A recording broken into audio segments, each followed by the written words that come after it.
Welcome back to part 2 of Let's Play Way of the Warrior.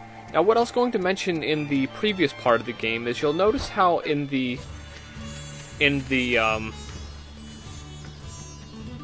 cutscenes of this game, they'll actually crop it off to widescreen mode. Now, the game actually does not render the game at widescreen mode at any time. All it really does is it renders these black bars on the top and bottom. In fact, I've actually seen times when, like, at the very end of the cutscene, it'll actually, those black bars will actually blink off, and you'll notice that, yeah, that wasn't really widescreen, it's just cropping the thing there.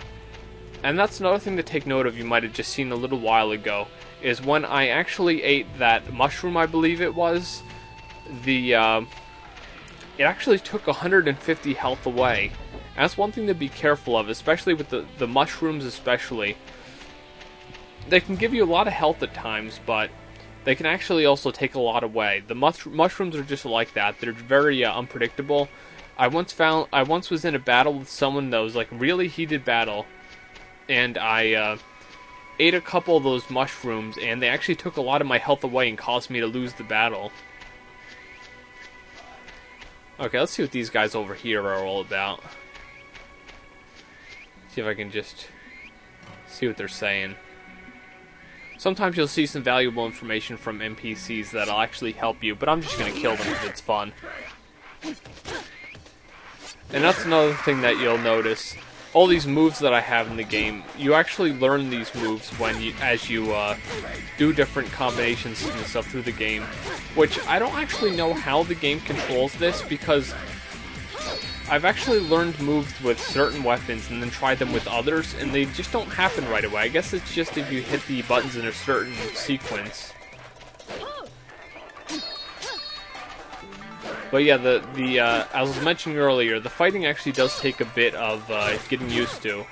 If you try to treat this game like your normal, like, God of War or Devil May Cry type action game, then you're really not going to do all that well when it comes to the fighting in this game, because you really have to throw a little bit of strategy in there. Now I'm going to throw this... I think I threw the wrong one away. Yeah, I tried to throw this... I'm going to throw this sword away. Destroy these swords because they're bad. Del swords are the worthless swords. And you notice this one is a pretty shitty sword actually, because it's minus 182 health. Now that's not really all that good. Oh, look, there's a mushroom that actually gave me health for a change. But now if you look at the other stuff that I picked up in the warehouse over in the mansion back there, all those like radish type things, I don't know what kind, some kind of white root vegetable, but they always give you 300 health no matter what. And if you haven't noticed already, I named my character Kasumi, which of course, if you don't know, it's from Dead or Alive. The default name for the male character is Kenshi, but I didn't find that be appropriate for a female character. Now we're going to do the job for the family that they had mentioned earlier. You know how he was kind of like, maybe you can do a job for me, this is going to be cool. So yeah, that's what we're actually doing right now. So no, the important thing right now is to actually do what the guy's telling me to do. If I'm actually loyal to him, it's best in this ending. Although there is actually another scenario in this one event here that you could, if you were to go against what he says, he'd still be happy with you in the end, but he won't be as happy as he would have been if you just did what he said. And in just a minute here, when we see the girl here, you'll recognize this girl. Well, okay, wait, here it is. He wants you to evict these people in the restaurant. And of course they refuse to move out, and the family wants them not to be here. To me, this kind of sounds like your standard, like, mafia type story, that the samurai family want this, and if they don't have it, they're going to take it by force. Now you're going to notice here, if you looked very closely in the very beginning of the first episode of this Let's Play, that guy is actually the guy who was fighting the dude who's in front of the family's mansion. who I'd actually talked to earlier when I went to fight this dude that I'm with right now. And the girl is the one who is over his shoulder. So there's actually another scenario in this game that if I were to actually have saved her, she would have offered me to come back and have lunch with her at her establishment here. And instead of wrecking the restaurant like I am now, like throwing all their chairs around, I would actually be fighting these guys. Or actually, what's funny enough is another scenario even with that, where I could just, like, have helped her, and been with at the restaurant for these guys to come, and then just stood around and done nothing. And then they would have been like, why didn't you do anything? And they would have got all mad at you. And basically in this part, I have to keep, like, wrecking the place and throwing stuff around until he says it's time to leave. One of the guides that I'd read said that you'll get more money if you throw around the chairs and throw them outside. But I've actually seen no difference at all. And one thing to be careful of when you're doing this part is try not to throw a chair at the guy who you're here with, the guy over there in the outfit. If you throw a chair at him, he'll think you betrayed him and he'll start fighting you.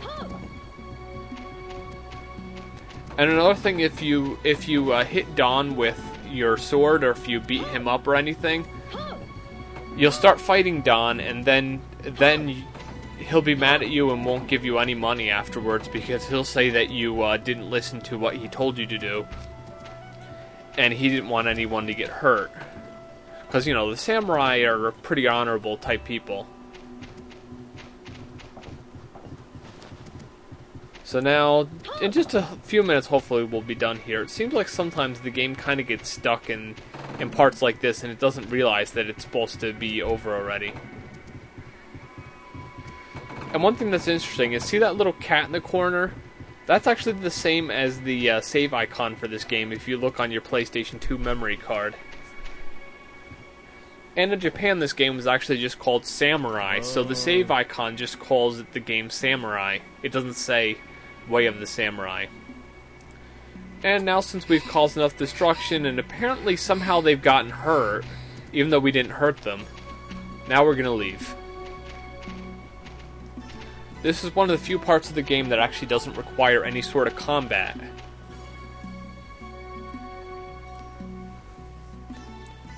And now, of course, you'll see he's happy with me, since he thanks me for following orders. And now he's going to give me a little bit of money.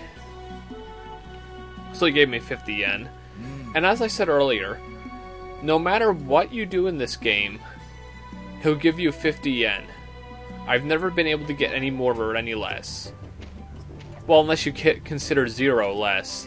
Now, had I actually, like, attacked anybody in the restaurant there, if I attacked the girl, then Don would have attacked me.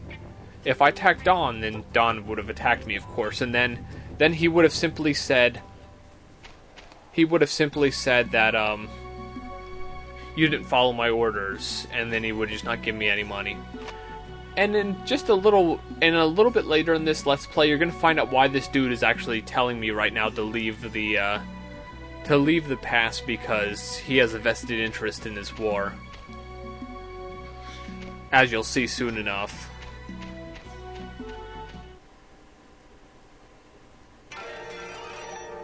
Now, right here is one of the many save points in the game. You can't just save at any time in this game, which makes it a bit more realistic. So right here, in about a second, it's going to ask me if I want to save and continue. Of course, I don't save, I just continue playing.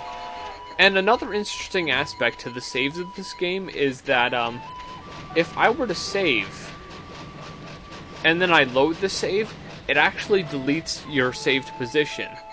So unless you then save again, you can't just quit and stop, because honestly, it makes me think it feels more like real life, because once you do something, you can't undo it. You can't just almost get killed, turn off the system, and reload your save, because life doesn't work that way. So that in that way it made me feel it was a little bit more realistic.